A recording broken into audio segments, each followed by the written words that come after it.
जब खुदा को पुकाराने आ गए, जब वली आ गए, जिंदगी आ गई।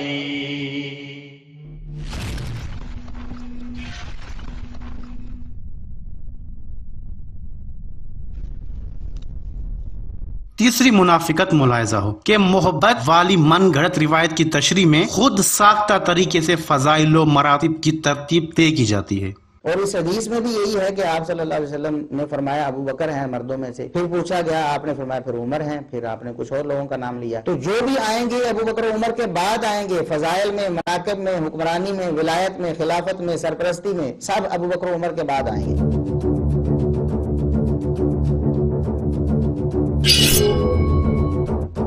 इस मुनाफिकत की पहली हकीकत कि रसूल सल्लल्लाहु अलैहि वसल्लम की मोहब्बत वाली जाली रिवायात में अगर फजाइल व मरातिब की तरतीब तय की जाती तो ऐसी रिवायात की तशरीह क्या होगी जिनमें हजरत अबू बकर और हजरत उमर के बाद दीगर सहाबा का जिक्र तो है मगर मौला अली का नाम ही नहीं है। जैसा कि उम्मुल मोमिनीन जनाब आयशा से पूछा गया कि रसूल सल्लल्लाहु अलैहि वसल्लम सबसे ज्यादा किसको महबूब रखते थे, तो जनाब आयशा ने हजरत अबू बकर का नाम लिया, फिर हजरत उमर का नाम और फिर अबू उबैदा इब्ने जर्रा और उसके बाद खामोश हो गई, जैसा कि अहले सुन्नत किताब जामे तिर्मिजी में मौजूद है। तो क्या अबू उबैदा भी फजाइल और मरातिब में मौला अली से आगे हैं? हद होती है मुनाफिकत की।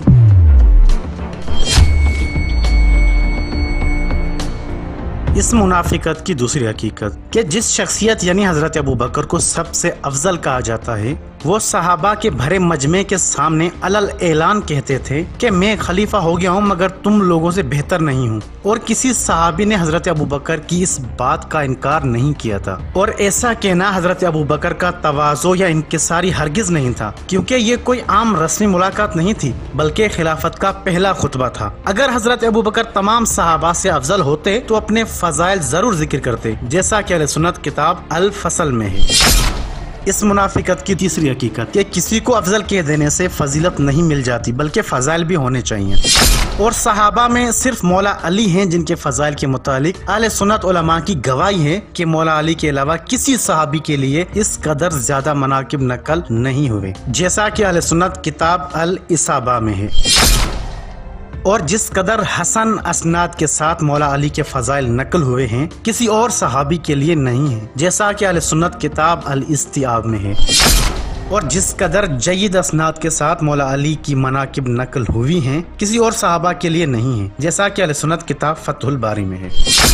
और जिस कदर सही अहादीस मौला अली के फजाइल में जिक्र हुई हैं किसी और सहाबी के लिए जिक्र नहीं हुई, जैसा कि अहले सुन्नत किताब मनाकिब इमाम अहमद में है। बल्कि अहले सुन्नत उलमा के नजदीक मौला अली के फजाइल की ज्यादती ज़रबुल मसल है, हर करीमाना खसलत की फजीलत मौला अली पर खत्म है, जैसा कि अहले सुन्नत किताब निज़ामुल हुकूमतिन नबविय्या में है। कुरान में हजरत अबू बकर और हजरत उमर को भी डांटा गया है। सूरह हुजरात की तफसीर अहले सुन्नत किताब सही बुखारी मुलाहिजा की जा सकती है। बल्कि कुरान में हर सहाबी को डांटा गया है मगर मौला अली का जिक्र कुरान में अच्छाई के साथ जिक्र हुआ है, जैसा कि अहले सुन्नत तफसीर इब्ने अबी हातिम में है। इस मुनाफिकत की चौथी फैसला कुन हकीकत कि हजरत अबू बकर को सहाबा अफजल कहते थे जबकि मौला अली को खुद नबी तमाम इंसानों से अफजल व बेहतर करार देते थे, और फरमाते थे कि जो भी अली की बेहतरी और फजीलत का इनकार करे वो काफिर है, जैसा कि अहले सुन्नत किताब तारीख दमिश्क और अहले सुन्नत किताब तारीख बगदाद में है।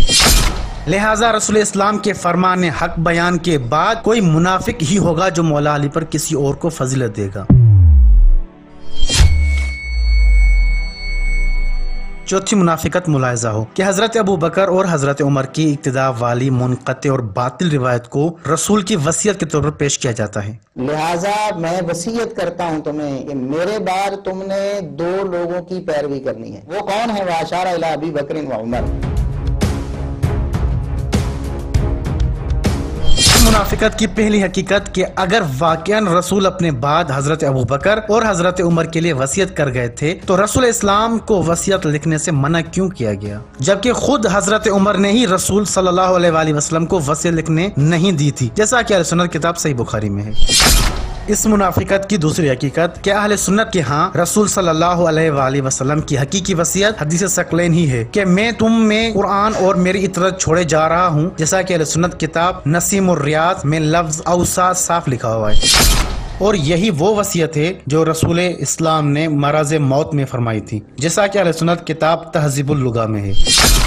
और अहले सुन्नत उलमा भी हदीस सकलैन को रसूल सल्लल्लाहु अलैहि वसल्लम की वसीयत करार देते हैं, जैसा कि अहले सुन्नत किताब तुहफ़तुल अहवज़ी में है।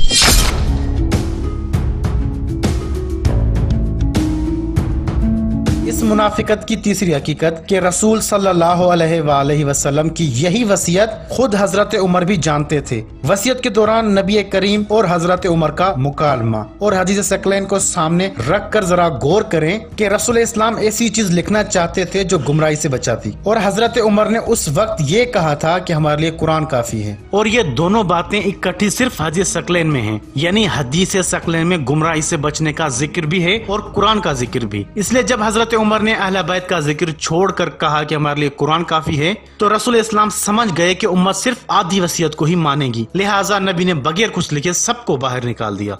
ये इस बात का सबूत है कि हजरत उमर रसूल की हदीस सकलैन वाली वसीयत से बखूबी वाकिफ थे, मगर चूंकि रसूल की यह वसीयत लोगों के इरादों के खिलाफ थी, इसीलिए रसूल को यह वसीयत लिखने नहीं दी गई। इस मुनाफिकत की चौथी हकीकत कि अगर रसूल सल्लल्लाहु अलैहि वसल्लम ने हजरत अबू बकर और हजरत उमर के मुतालिक वसीयत कर दी थी, तो रसूल की वफात के वक्त लोग ये क्यों समझ रहे थे कि रसूल सल्लल्लाहु अलैहि वसल्लम ने मौला अली के मुतालिक वसीयत की है, जैसा कि अहले सुन्नत किताब सही बुखारी में। पांचवी मुनाफिकत मुलाहिजा हो कि मुनाफिकत के ज़ेर असर इंतहाई तासुब पर मबनी बयान दिया जाता है कि रसूल इस्लाम ने अपने बाद बशारतों में बतौर वली और हादी मौला अली का नाम नहीं लिया। नबी करीम सल्लल्लाहु अलैहि वसल्लम ने अपने बाद जब बशारत दी तो उस वक्त अली रजी अल्लाह अन्हु का नाम नहीं लिया आपसे।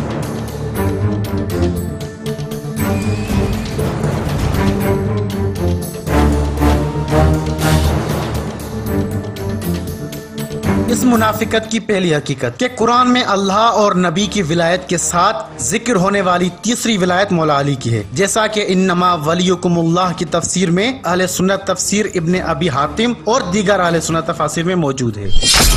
इसी तरह कुरान में अल्लाह और जिब्राइल को मौला कहने के बाद साले मोमिनीन को मौला कहा गया है, और साले मोमिनीन से मुराद मौला अली है, जैसा कि सूरह तहरीम की तफसीर में अहले सुन्नत किताब मरवियात इब्ने मर्दवै फी तफसीर में है।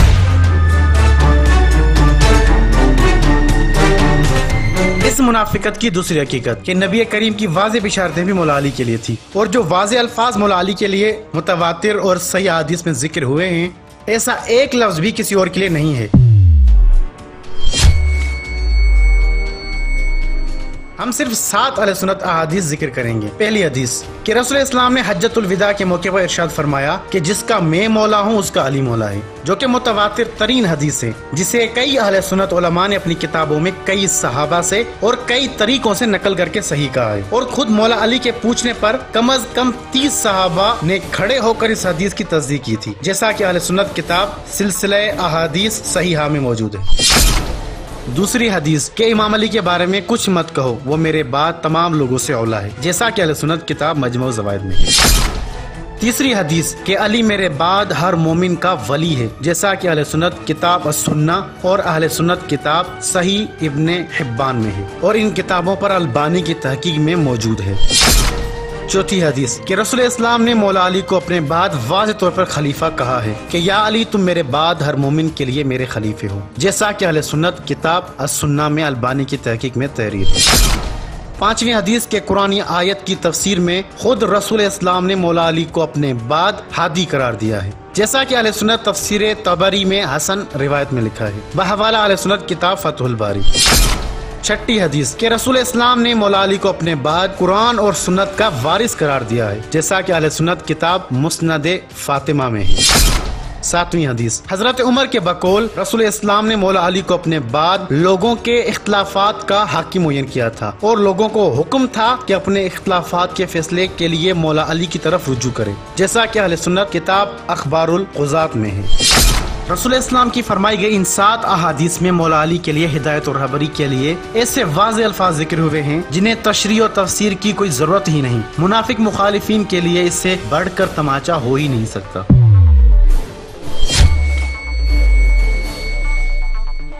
इस मुनाफिकत की तीसरी हकीकत कि रसूल के बाद तो बहुत से लोग वारिस बन गए थे, लेकिन रसूल इस्लाम की जिंदगी में मौला अली के अलावा किसी और ने ये हक जताने की जुर्रत नहीं की। वाहिद मौला अली हैं जो रसूल इस्लाम की जिंदगी में ही खुद को रसूल का वली वारिस समझते थे और फरमाते थे कि मुझसे ज्यादा रसूल इस्लाम का हकदार और कौन हो सकता है, जैसा कि अहले सुन्नत किताब मजमू ज़वाइद में है। रसूल इस्लाम के बाद कोई भी वली व वारिस होने का दावा कर सकता है, लेकिन रसूल इस्लाम की जिंदगी में सिर्फ सच्चा हकदार ही दावा करेगा। ये बहुत ही अहम और बड़ी बात है। इस हकीकत से जहाँ सच साबित होता है वहीं झूठ भी बेनकाब हो जाता है। जरा सोचिए, दावत फिक्र है। इस मुनाफिकत की चौथी हकीकत कि नबी करीम पहले से जानते थे कि लोगों को हिदायत की नहीं हुकूमत की फिक्र थी, लिहाजा रसूल इस्लाम लोगों को पहले से आगाह करते रहते थे कि मुझे नहीं लगता कि तुम लोग ऐसा करोगे, लेकिन अगर अली को अपना अमीर बनाओ तो उससे हादी और महदी ही पाओगे और अली तुम्हें सिरात मुस्तकीम पर काबू करके रखेगा। इस हदीस में दीगर हजरात का भी तज़किरा है, लेकिन गौर करें हिदायत और रहबरी का ताल्लुक सिर्फ मौला अली के जिक्र में है, जैसा कि अहले सुन्नत किताब अहादीस मुख्तारा में है।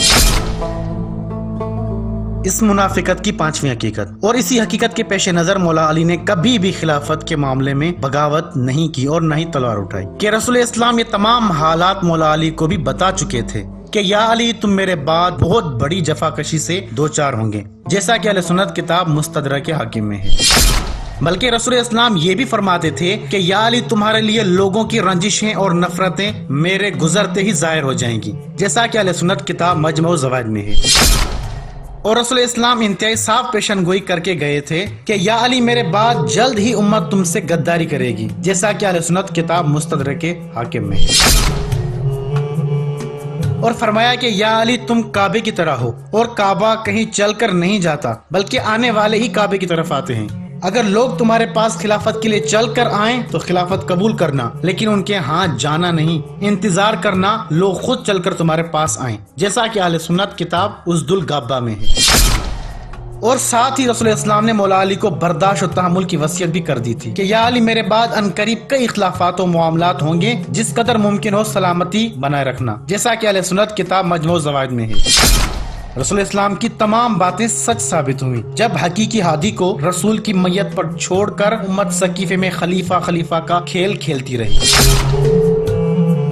और हकीकत तो यह है कि मौला अली के बारे में जो मुनाफिकत आज के मुफ्ती करते हैं वो मुनाफिकत और गद्दारी तो रसूल इस्लाम के फौरन बाद शुरू हो गई।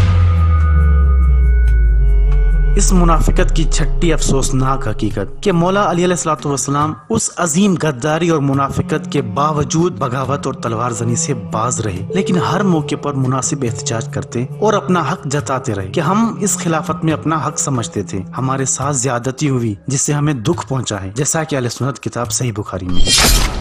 और मौला अली लोगों को रसूल के फरामीन याद कराते थे, जैसा कि मन कुंतु मौला वाली हदीस के मुतालिक गवाही तलब की थी, जैसा कि अहले सुन्नत किताब सिलसिला अहादीस सहीहा में, या जैसा कि रसूल के भाईचारे के मुतालिक गवाही तलब की थी, जैसा कि अहले सुन्नत किताब अल इस्तिआब में है।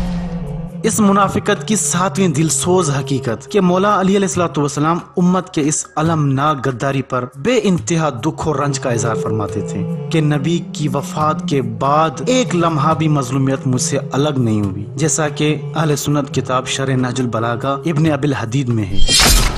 और मौला कायनात ने उम्मत की इस बड़ी नाफरमानी और गद्दारी का मामला खुदा के सुपुर्द कर दिया था और फरमाते थे कि कयामत के दिन अल्लाह की बारगाह में चार जानू बैठकर दुश्मनी की फरियाद करने वाला पहला शख्स मैं होऊंगा, जैसा कि अहले सुन्नत किताब सही बुखारी में है।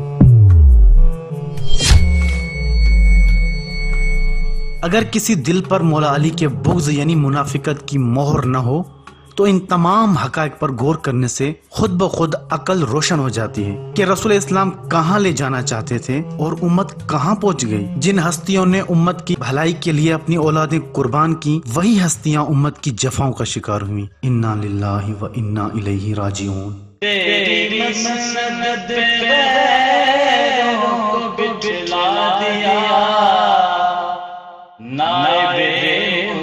मुस्तफा मज़हरे किबरिया तेरी मसनद पे गैरों को बिठला दिया नाइबे मुस्तफा मज़हरे किबरिया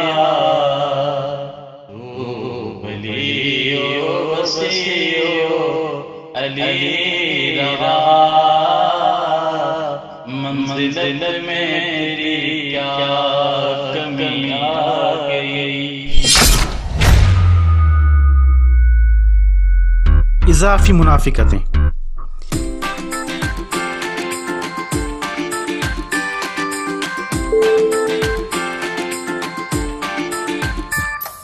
इस तहकीक के दौरान अहले सुन्नत किताबों में भी कुछ मुनाफिकतें जाहिर हुई हैं, वो भी आपकी तहकीकी तबीयत के नजर हैं। अहले सुन्नत किताबों में पहली मुनाफिकत कि हजरत अबू बकर और हजरत उमर की इक्तिदा वाली हदीस को सही साबित करने के लिए ये लिखा जाता है कि ये हदीस अहले सुन्नत की सही तरीन किताबों यानी सही बुखारी और सही मुस्लिम में है, जैसा कि अहले सुन्नत किताब फिक़्ह अकबर में है। जबकि हकीकत ये है कि हजरत अबू बकर और हजरत उमर की इक्तिदा वाली ये हदीस सही बुखारी और सही मुस्लिम में नहीं है।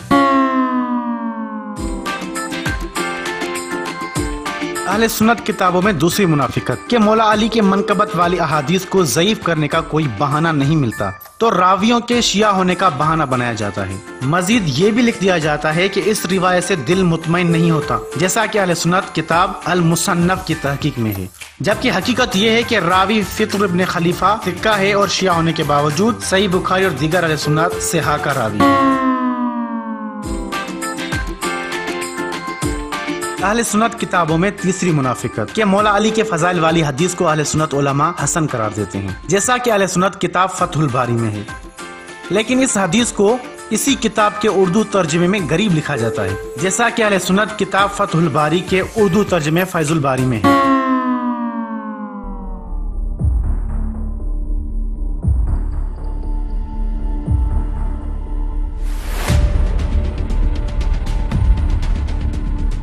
आखिर में यही कहेंगे कि जब दिलों में मुनाफिकत डेरा जमा कर बैठ जाए तो वाज़े हक भी धुंधला दिखाई देता है, और यही मुनाफिकत है जो इंसान को इस कदर मजबूर कर देती है कि इंसान झूठ को सच और सच को झूठ साबित करने की हर मुमकिन कोशिश करता है।